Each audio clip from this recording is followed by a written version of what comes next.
La chronique de Chloé, une étincelle pour comprendre, apprendre et avancer dans votre quotidien.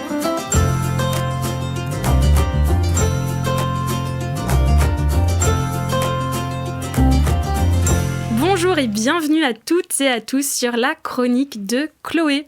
Aujourd'hui, je reçois Marie-Laure Mathieu. Marie-Laure qui est, entre autres, sophrologue. Bonjour Marie-Laure. Bonjour Chloé, bonjour à tous. Alors, la sophrologie, on en parle, en tout cas, j'ai l'impression de plus en plus. Et là, on va notamment aborder la sophrologie, entre autres, parmi un sujet qui est d'actualité, le stress des examens. On est début mai, alors il y a le brevet, la préparation du bac, les épreuves blanches, les épreuves continues, les examens à l'université aussi. Enfin bref, on est dans une période où il y a peut-être beaucoup de ponts, justement, pour pouvoir prendre le temps de réviser avant ces grandes épreuves, mais on a quand même la majorité des apprenants qui sont stressés, j'imagine. Et oui, le stress des examens, c'est sûr, on en parle. Là, ça approche quand même à grands pas. Donc, pour les suivis de sophrologie, il faut s'y mettre, je pense, assez rapidement. Et ne pas oublier de réviser. Ça compte aussi, il n'y a pas que la sophrologie. Et oui, alors justement, la sophrologie, raconte-moi un petit peu ce que c'est. Alors, la sophrologie, c'est une méthode de relaxation, donc pour abaisser le niveau de stress. C'est une méthode psychocorporelle, c'est-à-dire qu'elle va utiliser le corps et le psychisme, donc pour vraiment faire une unité, ce qui permet d'avoir aussi des ressentis et de pouvoir modifier ces ressentis. Ok. Comment ça fonctionne en soi ? Je prends un exemple. Je suis une maman, j'ai des enfants qui passent leur brevet, leur bac, peu importe quel examen, qui ne dorment plus la nuit, qui n'arrivent pas à manger, qui sont un petit peu irritables, qui ont même du mal à se mettre dans les révisions. Déjà, Est-ce que ça, c'est un petit peu symptôme de stress ou juste l'adolescence ? C'est quand même un symptôme de stress, tout ce qui se passe au niveau du sommeil, surtout si on sait qu'il y a un examen qui arrive après, ça peut quand même être ça. Déjà, il y a une façon de savoir, c'est de questionner son enfant. De savoir est-ce que quand tu vas t'endormir, tu penses qu'à ça. Alors, parfois, il n'y aura pas de réponse, mais souvent, quand même, il y en a. Donc, bien sûr, il y a des exercices qui peuvent être intéressants en sophrologie pour aider au sommeil et puis à d'autres symptômes du stress, parce qu'il n'y aura pas que ça, forcément. Alors, toi, tu travailles en libéral, dans un cabinet à Pringy. Quelles sont les demandes que tu as généralement, les tranches d'âge ? Comment ça s'organise, tout ça ? Alors, je dirais que pour le stress qui touche à tout ce qui est scolaire, il y a vraiment tous les âges. Parce que ça peut être déjà à 5 ans. Alors, ça ne sera pas pour des évaluations, mais ça sera peut-être pour faire des exercices. Déjà, le parent vient me voir en me disant « Ma fille, dès qu'elle doit faire un exercice, elle est stressée, elle n'est pas bien. » Et puis après, ça va jusqu'à l'âge adulte. Vraiment, ça, le stress, il touche tout le monde. Et alors, c'est bien ou c'est pas bien le stress ? Parce qu'on a un peu, entre guillemets, deux écoles. Stresser, ça permet pas d'être à fond dans ses compétences. Ou au contraire, il y a le bon stress qui va aider. Qu'est-ce que t'en penses, toi ? Effectivement, il y a des stress qui sont très différents. On peut dire le bon stress, celui qui nous mobilise, qui fait qu'on est motivé, qu'on va donner le meilleur de soi-même.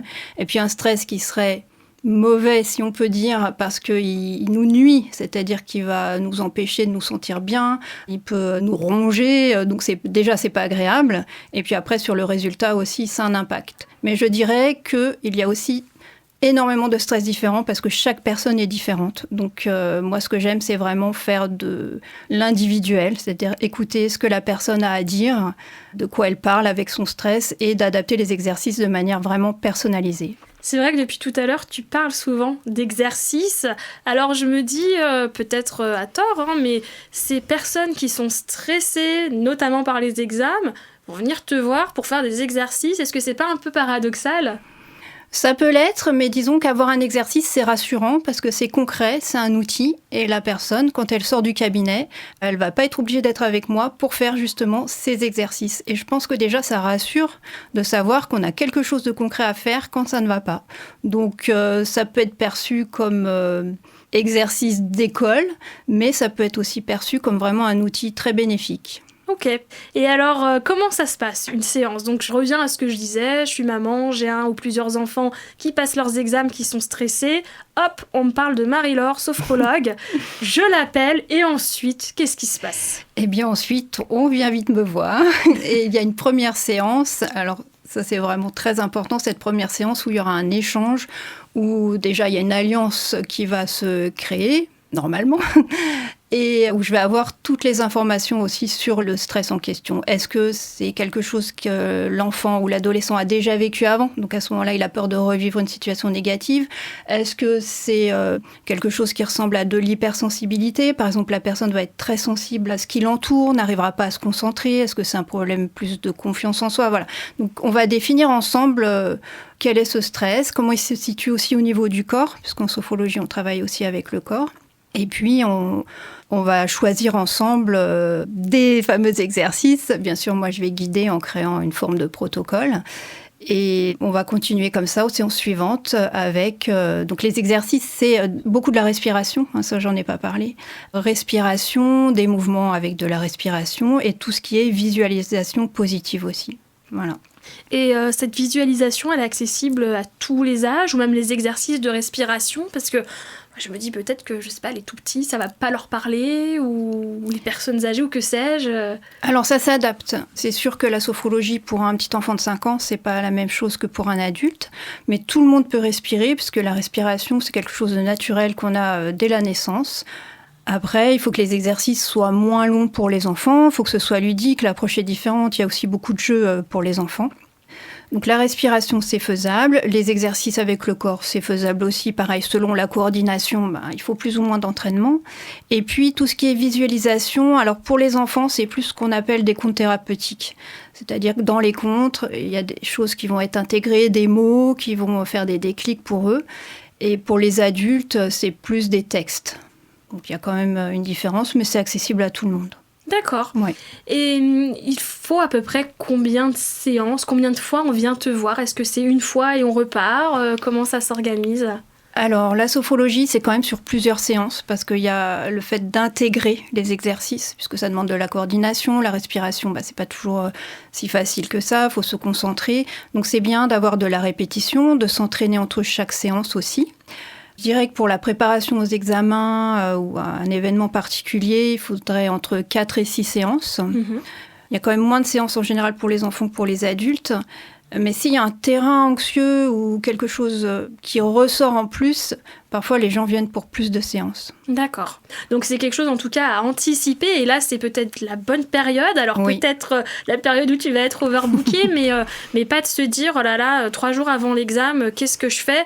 Non, on anticipe un peu. Peut-être même s'il y a qu'un léger stress ou une légère appréhension, histoire d'avoir peut-être des outils qui permettent le jour J de se sentir bien. Oui, c'est ça. Alors oui, c'est la bonne période effectivement pour faire quelques séances. Parfois, certaines personnes viennent un peu en retard et en font qu'une ou deux. Et je dirais que c'est mieux que rien parce que ça leur donne quand même des outils, ça les sécurise. Mais c'est bien, c'est vrai, de venir en amont, surtout qu'il y a un entraînement. Ça, j'en ai pas trop parlé, de dire qu'entre chaque séance, c'est bien de répéter les exercices. Moi, je les envoie par téléphone ou par mail. Je leur envoie les audios des visualisations, des petits dessins pour faire les exercices eux-mêmes. Donc plus on répète, c'est comme un sport, et plus on intègre les sensations positives. Et je rebondis sur le sport, parce que toi, tu es quand même aussi en parallèle sportif de haut niveau, dans le milieu du patinage. Oui. Et donc, j'imagine bien qu'on peut transposer la sophrologie aussi dans cette discipline. Oui, complètement. Pour la préparation mentale, on utilise la sophrologie. Et donc, le milieu du sport, ça peut tout à fait correspondre au milieu scolaire aussi. Ouais, effectivement, en tout cas, avec tous les outils, toutes les astuces que tu as, finalement, tu t'adaptes à chaque personne que tu as en face de toi pour l'aider, on va dire, à réguler son stress, ses émotions, de manière à ce qu'il puisse être apaisé, si j'ai bien résumé, en fait. C'est très bien résumé, Chloé, et aussi, c'est trouver ses propres solutions. C'est-à-dire aller puiser dans ses propres ressources. Les enfants vont retrouver des moments où ils étaient confiants, des moments où ils se sentaient bien. Et c'est ça qu'ils vont utiliser pour les exercices de sophrologie. C'est pas moi qui vais inventer des choses, en fait. Ça vient d'eux, et c'est ça qui est chouette, c'est que ça rend vraiment autonome aussi. Super. C'est génial. Un petit mot de la fin ? Un petit mot de la fin, j'étais ravie de faire cette intervention avec toi, Chloé. Ça me permet de parler de ce qui me passionne. Donc je suis ravie et surtout, j'espère que tout va bien se passer pour nos enfants, nos adolescents pour leurs examens, et n'hésitez pas à me contacter si besoin. Et oui, n'hésitez pas à faire effectivement appel à un ou une sophrologue qui saura, du coup, comme vous l'avez entendu, vous accompagner pour gérer ces moments pas toujours évident en cette période. Eh bien, on se retrouve très vite pour une nouvelle chronique et je vous souhaite une belle journée. Au revoir.